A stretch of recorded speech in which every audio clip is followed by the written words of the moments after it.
नोटबंदी के दौरान हम सब एटीएम की लाइन पर लगे और यह सोचकर लगे कि अब भारत में करप्शन, घूसखोरी, आतंकवाद, नकली नोट सब बंद हो जाएगा और एक नया भारत बनेगा। यही तो कहा था ना हमारे नेता ने हमसे। याद कीजिए वो 50 दिन ही क्यों, 8 नवंबर के बाद अगले 3 महीनों की उस किल्लत को, वो नवजात बच्चों को घर में रोता बिलखता भूखा छोड़ माए 8-8, 10-10 घंटा एटीएम की लाइन में खड़े होने को मजबूर थी। कभी कुछ पैसे निकलते, वरना ज्यादातर समय तो खाली हाथ ही लौटना पड़ता। बूढ़े माँ बाप की दवाई के लिए वो रात भर 3-3, 4-4 बजे तक एटीएम के सामने खड़े रहना। कई युवाओं को अपनी कंप्यूटर, सिलाई कढ़ाई की कोचिंग तक बंद करनी पड़ी। वो बुजुर्गों, युवाओं और माताओं पर लाठी चलाती पुलिस। याद कीजिए वो मंजर और शुक्र मनाइए अपनी किस्मत का कि जो दूसरों के साथ हुआ आप उससे बचे रहे। जरा सोचिए, अपना ही जमा किया हुआ पैसा निकालने के लिए पुलिस के बेरहम डंडे खाने पड़े। इससे शर्मनाक वाकया किसी लोकतंत्र में और क्या हो सकता है। पर हमने ये सब सहा क्योंकि हमें विश्वास था कि हम ये सब उस भारत के लिए कर रहे हैं जहां करप्शन, घूसखोरी, आतंकवाद, नकली नोटों का बनना सब बंद हो जाएगा और एक नया भारत बनेगा। क्योंकि यही तो कहा था ना हमारे नेता ने हमसे। दिहाड़ी मजदूर, धोबी, हमाल, किसान, पढ़ाई, नाई, छोटे छोटे उद्योगों में लगे तमाम लोग बेहाल हुए। एक झटके में लाखों नौकरियां चली गईं। जो रोज कमाता है और रोज खाता है उसके दर्द को समझिए कि उन दिनों उस पर क्या गुजरी होगी, जिसे उस नुकसान से उबरने में अभी सालों और लगेंगे। पर हमने ये सब भी सहा एक नए भारत के लिए, क्योंकि यही तो कहा था ना हमारे नेता ने हमसे। आप और हम तो उन दिनों एटीएम की लाइन में ही लगे थे। क्या आपने किसी बड़े आदमी को लाइन में लगे देखा?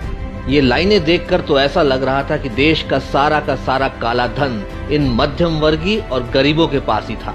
ये गरीब और मध्यम वर्गीय ही थे जो घूसखोरी करते थे। ये ही थे जो दहशतगर्दों को पैसा पहुंचाया करते थे। ये ही थे जो नकली नोट छापा करते थे।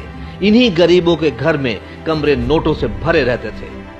अरे हमें तो उन लाइनों को देखकर ही तभी समझ जाना चाहिए था कि कितना भद्दा मजाक किया है हमारे नेता ने हमारे साथ। अब तो नोटबंदी के आंकड़े भी सामने आ गए हैं। खोदा पहाड़, निकली चुहिया। मात्र 1% पैसा नहीं लौटा, बाकी सब वापस आ गया। तो कहां गया वो सारा काला धन? क्या कश्मीर में हमारे जवान मरने बंद हो गए, या फिर आतंकी हमले कम हो गए, या नकली नोट छपने बंद हो गए? क्या मिला हमें इस नोटबंदी से? अभी तक तो मन मार के खुद को समझाया था कि चलो हमारी रोजी रोटी, काम धंधा, दुकानदारी का नुकसान हुआ तो हुआ, पर देश का तो फायदा होगा। पर अब जब ये साबित हो गया है कि जो हमारे नेता ने हमसे कहा था वो कुछ भी नहीं हुआ, तो फिर क्या थी ये नोटबंदी? हमें समझाया गया था कि अमीरों से पैसा आएगा और गरीबों को दिया जाएगा, पर हुआ ठीक उल्टा। गरीबों से पैसा जमा कराकर अमीरों को दे दिया। अब तो बीजेपी के ही पूर्व वित्त मंत्री श्री यशवंत सिन्हा ने भी देश की तेजी से गिरती हुई अर्थव्यवस्था और बढ़ती बेरोजगारी पर चिंता जताते हुए कहा कि इन विषम परिस्थितियों में नोटबंदी ने आग में घी का काम किया है। हम आंख बंद किए बैठे रहे। हमने उससे क्यों नहीं पूछा कि हमारे 15 लाख का क्या हुआ, और अगर नहीं देना था तो बोला क्यों?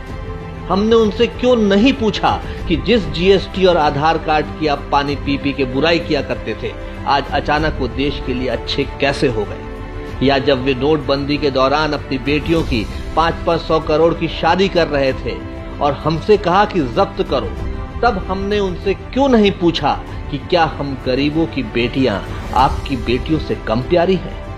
हमने उनसे क्यों नहीं पूछा कि हर साल 2 करोड़ नौकरियों का वादा किया था, कहां है वो नौकरियां? हम किसी को अगर 50 रुपए भी देते हैं तो उसका हिसाब मांगते हैं। यहाँ तो अपना पूरा देश अपना नेता के हाथों में सौंप कर हम चुप रहे। जाहिर है अगर हम हिसाब नहीं मांगेंगे तो कोई भी हमें बुद्धू समझेगा। अब निरंकुश छोड़ा है तो उसके परिणाम भी भुगतने ही होंगे। अपने हिस्से की गलती स्वीकारें, उससे सीखें और भविष्य में इनके झांसों में ना आने का दृढ़ निश्चय करें।